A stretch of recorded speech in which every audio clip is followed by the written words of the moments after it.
हरि शरणं प्रभु हरि शरणं प्रभु हरि शरणं श्री हरि शरणं प्रभु हरि शरणं श्री हरि शरणं प्रभु हरि शरणं श्री हरि शरणं श्री हरि शरणं श्री हरि शरणं।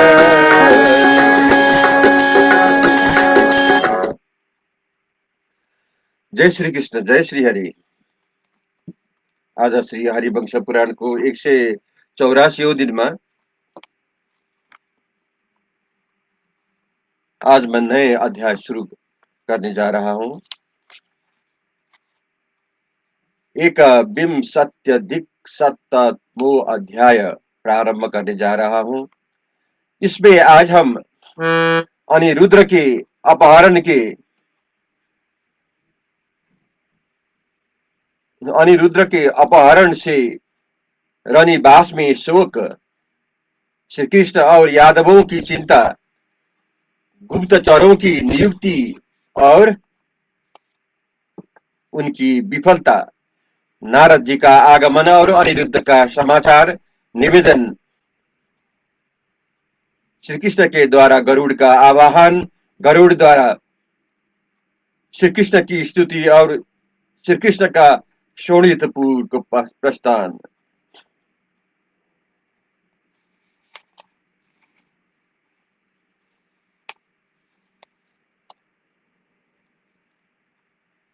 वैशंपायन जी कहते हैं, जन्मेजय तदंतर अनिरुद्ध के महल में रहने वाली समस्त सुंदरियां अपने प्रिय स्वामी को न देखकर झुंड एकत्र हो कुर्रियों की भांति विलाप करने लगी। अहो धिकार है, यह क्या हुआ? नाथों के भी नाथ श्री कृष्ण के रहते हुए हम लोग अनाथ की भांति संत्रस्त और भय से पीड़ित हो रोदन करती है। जिनकी भुजाओं को छाया का आश्रय ले आदित्य और मरुद गणों सहित इंद्र आदि सभी देवता स्वर्ग में सुखपूर्वक निवास करते हैं। लोक में भय देने वाले या दूसरे का भय निवारण करने वाले उन्हीं भगवान श्री कृष्ण के समक्ष आज यह महान भय उत्पन्न हो रहा है। उनके वीर पुत्र हमारे स्वामी अनिरुद्ध को आज किसी ने हर लिया। अहो उस दुर्बुद्धि को निश्चय ही संसार में कोई भय नहीं है। जो भगवान वासुदेव के हृदय में दुसह क्रोध उत्पन्न कर रहा है, जो मुंह बाकर खड़ी हुई मौत की दहाड़ों के समान चक्कर लगाता है, वही मोह बस समरांगण में शत्रुभाव से भगवान वासुदेव के सामने जा सकता है। यदि कुल तिलक श्री कृष्ण के प्रति ऐसा अप्रिय वार्ताव करके साक्षात सचिपति इंद्र भी कैसे जीवित छूट सकता है? हाय, हमारे नाथ का अपहरण हो जाने से हम सब की सब अनाथ एवं शोचनीय हो गई। अपने स्वामी के वियोग से हम काल के अधीन कर दी गई। वे सुंदरी अंगनाएं इस प्रकार बारंबार विलाप करती और रोती हुई अपने नेत्रों से अमंगल सूचक आंसू बहाने लगी। उनके अश्रु जल से भरे हुए नेत्र वर्षा काल में जल से भिगे हुए कमलों के समान प्रकाशित हो रहे थे। उनके कुटिल बरौनियों से युक्त सुंदर एवं लाल नेत्र खून में डूबे हुए से प्रतीत होते थे। अट्टालिकाओं में बैठकर रोती हुई उन सुंदरियों का सब ओर फैला हुआ वह आर्तनाद आकाश में सहस्त्र कुरियों के करुण क्रंदन के समान जान पड़ता था। उस भयंकर आर्तनाद को सुनकर किसी अपूर्व भय के आगामन का अनुमान करके वे पुरुष प्रवर यादव अपने अपने घर में से सहसा उछल पड़े। वे सोचने लगे, अनिरुद्ध के महल में यह महान कोलाहल क्यों सुनाई देता है? श्री कृष्ण के संरक्षण में रहने वाले हम लोगों के घर में यह भय कहां से आ गया? इस प्रकार वे एक दूसरे से कहने लगे। उस समय उनकी वाणी स्नेह जनित विकलता के कारण गदगद हो रही थी, जिन्हें कभी किसी का तिरस्कार नहीं सहना पड़ा हो। ऐसे सिंह जैसे गुफा से निकले हो, उसी प्रकार वे यादव भी अपने बारे में निकल पड़े। भगवान श्री कृष्ण के यहाँ युद्ध की तैयारी के लिए सूचना देने वाला विशाल डंका तत्काल बज उठा, जिसके शब्द से समस्त यादव वहां एकत्र होकर खड़े हो गए। वे यदुवंशी परस्पर पूछने लगे कि क्या बात है। फिर जो जानकार थे, उन सब ने एक दूसरे को यथार्थ बात बता दी। तब वे दुर्मद यादव नेत्रों में से आंसू भरकर क्रोध से लाल आंखें किए लंबी सांस खींचते हुए खड़े हो गए। समस्त यादव यहाँ आकर चुपचाप खड़े हो गए। तब पृथु विपृथु ने बारंबार दीर्घ निश्वास लेते हुए योद्धाओं में से श्रेष्ठ श्री कृष्ण से इस प्रकार कहा, पुरुषोत्तम, आप यहाँ इस प्रकार चिंता मग्न क्यों है? समस्त यादव आपके ही बाहुबल के भरोसे जीवन धारण करके यहाँ सुखपूर्वक रहते हैं। श्री कृष्ण, ये सब आपकी शरण में है और आपने सबको पृथक पृथक सुख सुविधा प्रदान की है। इसी प्रकार बलवान इंद्र भी आप पर ही जय पराजय का भर रखकर बिना किसी डर भय के सुखपूर्वक सोते हैं। फिर आप कैसे चिंता में डूबे हुए हैं? आपके समस्त बंधु बांधव आपकी यह दशा देखकर शोक के अक्षोभ्य समुद्र में मग्न हो गए हैं। महाबाहो, आप अकेले ही इन डूबते हुए कुटुंबी जनों का उद्धार कीजिए। इस तरह चिंता मग्न होकर आप क्यों कुछ भी नहीं बोल रहे हैं? देव माधव, आपको व्यर्थ चिंता नहीं करनी चाहिए। विपृथु के ऐसा कहने पर बातचीत के मर्म को समझाने वाले श्री कृष्ण ने बहुत देर तक लंबी सांस खींचकर साक्षात बृहस्पति के समान यह बात कही। श्री कृष्ण बोले, विपृथो, मैं चिंता मग्न होकर इसी कार्य के विषय में विचार कर रहा था, किंतु बहुत सोचने पर भी मैं इस कार्य का कोई निश्चित आधार न पा सका। इसीलिए तुम्हारे पूछने पर भी मैंने कोई उत्तर नहीं दिया। आज समस्त दशारहर गणों के बीच मैं यह अभिप्राय पूर्ण बात कह रहा हूं कि यादवों, तुम सब लोग सुन लो कि मैं क्यों चिंतित हो उठा हूं। वीर अनिरुद्ध का इस तरह अपहरण हो जाने पर भूमंडल के समस्त भूपाल बंधु बांधवों सहित हम सब लोगों की शक्तिहीन समझेंगे। पूर्व काल में साल्व ने हमारे राजा उग्रसेन को हर लिया था, तब हमने अत्यंत दारुण युद्ध करके उन्हें वापस लौटाया था। हमारे प्रद्युम्न बाल्यकाल में सम्रासुर ने चुरा लिया था, परंतु रुक्मिणी नंदन प्रद्युम्न सम्रागण में उस असुर का वध करके स्वयं चले आए। किंतु यह तो सबसे बढ़कर महान कष्ट की बात है कि प्रद्युम्न कुमार अनिरुद्ध कहीं परदेश में पहुंचा दिए गए हैं और हमें पता तक नहीं चला। नरश्रेष्ठ यादवों, ऐसा दोष कभी प्राप्त हुआ हो इसका मुझे स्मरण नहीं है। जिसने जिसने मेरे मस्तक पर अपना राख से लिपटा हुआ पैर रखा है, सगे संबंधियों सहित उस दुरात्मा के प्राणों को मैं रणभूमि में अवश्य हर लूंगा। श्री कृष्ण के ऐसा कहने पर सात्विक बोले, श्री कृष्ण, अनिरुद्ध की खोज के लिए गुप्तचर भेजे जाएं। तब वे पर्वत और वनस्थल सहित इस सारी पृथ्वी में उनका अनुसंधान करें। तब श्री कृष्ण ने मुस्कुराकर राजा उग्रसेन से कहा, नरेश्वर, आप ब्रह्मा और अभ्यंतर, प्रकट और गुप्त चारों को इस कार्य के लिए नियुक्त कीजिए। वैशंपायन जी कहते हैं, जन्मेजय, भगवान श्री कृष्ण का यह वचन सुनकर राजा उग्रसेन बड़ी उतावली के साथ उठे।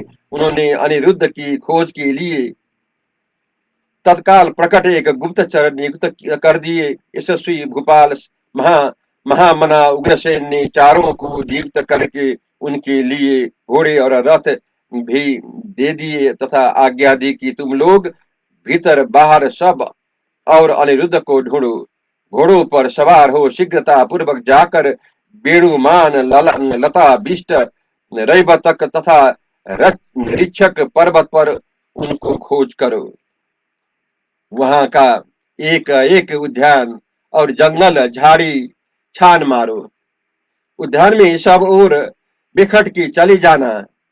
हजारों घोड़ों और बहुसंख्यक रथों पर आरूढ़ हो तुम सब लोग बड़ी उतावले के साथ यदुनंदन अनिरुद्ध का पता लगाओ। तदंतर सेनापति अनादृष्टि ने अनायास ही महान कर्म करने वाले अच्युत श्री कृष्ण से डरते डरते इस प्रकार कहा, प्रभु श्री कृष्ण, यदि आपको जचे तो मेरी बात भी सुनो। बड़ी देर से मेरे मन में यह बात आ रहा थी कि मैं आपसे कुछ कहूं। आपकी द्वारा असीलोमा और पुलोमा मारे गए निशुंद और नरक काल के गाल में डाल दिए गए सौभ भीमान और उनके स्वामी राजा साल्लो भी नष्ट कर दिए गए। मैंद और द्विविद भी मारे गए। महान असुर हयग्रीव सगे संबंधियों सहित आपके हाथों से मारा गया। देवताओं के लिए वैसे वैसे अत्यंत भयंकर युद्ध आपने किए हैं। गोविंद, प्रत्येक क्षण रण क्षेत्र में आपने ये सारे कर्म पूर्ण रूप से संपन्न किए हैं, किंतु आपका साथ देने वाला कोई नहीं है। श्री कृष्ण पारिजात का हरण करते समय आपने जो कर्म कर लिया था वह सबसे महान था। आपके द्वारा किया गया वह पारिजात हरण रूपी कर्म परिणाम सहित सबसे उत्कृष्ट है। श्री कृष्ण, उस समय आपने अपने बाहुबल से ऐरावत को पीठ पर बैठे हुए युद्ध विशारद इंद्र को भी पराजित कर दिया। अतः इसमें कोई संशय नहीं है कि देवराज इंद्र आपके साथ बैर कर सकते हैं। उनका आपके साथ महान बैर बांधना अवश्य संभव है। अतः अनिरुद्ध का अपहरण स्वतः इंद्र ने ही किया है। दूसरे किसी में इस तरह का बैर बदला लेने का शक्ति नहीं हो सकती। उनके ऐसी बात कहने पर बुद्धिमान भगवान श्री कृष्ण ने हाथों के समान उच्छ्वास लेकर महाबली अनादृष्टि से इस प्रकार कहा, तात सेनापति, ऐसी बात न कहो। देवता ऐसा नीच कर्म करने वाला नहीं होते। वे न तो अकृतज्ञ होते हैं, न कायर, न घमंडी होते हैं, न मूर्ख। देवताओं के लिए भी मेरा दानव संहार के निमित्त महान प्रशय होता रहता है। उन्हीं का प्रिय करने के लिए मैं रण में अभिमानी और महाबली असुरों का वध करता हूँ। मैं शरीर से उन देवताओं के हित में तत्पर रहता हूँ।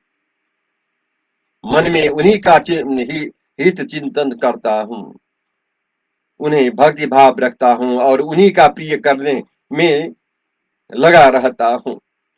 मुझे ऐसा जानकर भी वे मेरे साथ दुर्व्यवहार क्यों करेंगे। देवता क्षुद्रता से रहित, सत्यवादी तथा भक्त जनों पर सदा कृपा करने वाले होते हैं।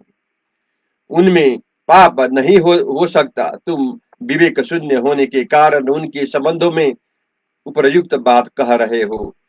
कदाचित यह संभव हो सकता है कि किसी पुंजली श्री ने यहाँ आकर अनिरुद्ध का अपहरण किया हो।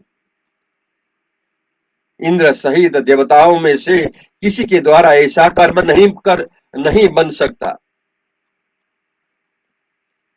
वैश्यपायन जी कहते हैं, राजन, ऐसा विचार करते हुए अद्भुत कर्म श्री कृष्ण का यह वचन सुनकर अर्थ युक्त वचन बोलने में चतुर अक्रूर ने स्नेह युक्त वाणी में मधुर स्वर में कहा, प्रभु, इंद्र का जो कार्य है वह निश्चय ही हम लोगों का भी है। इसी प्रकार जो हमारा कार्य है वह सचिपति इंद्र का भी है। देवताओं को हमारी रक्षा करनी चाहिए और हमें देवताओं की, क्योंकि हम लोग भी देवताओं के लिए ही मानव शरीर में आए हैं। अक्रूर के इन वचनों से प्रेरित होकर मधुसूदन भगवान श्री कृष्ण ने पुनः स्निग्ध गंभीर वाणी में कहा, महायशस्वी अक्रूर जी, प्रद्युम्न पुत्र अनिरुद्ध का अपहरण देवताओं, गंधर्वों, यक्षों और राक्षसों ने नहीं किया है। निश्चय ही यह किसी पुंजली व्यभिचारिणी स्त्री का काम है। दैत्यों और दानवों की जो पुंजली स्त्रियां है वे माया में निपुण होती है, उन्हीं के द्वारा अनिरुद्ध का अपहरण हुआ है। इसमें संदेह नहीं है। दूसरे किसी से यह भय नहीं प्राप्त हुआ है। जय श्री कृष्ण।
जय श्री कृष्ण, जय श्री हरि।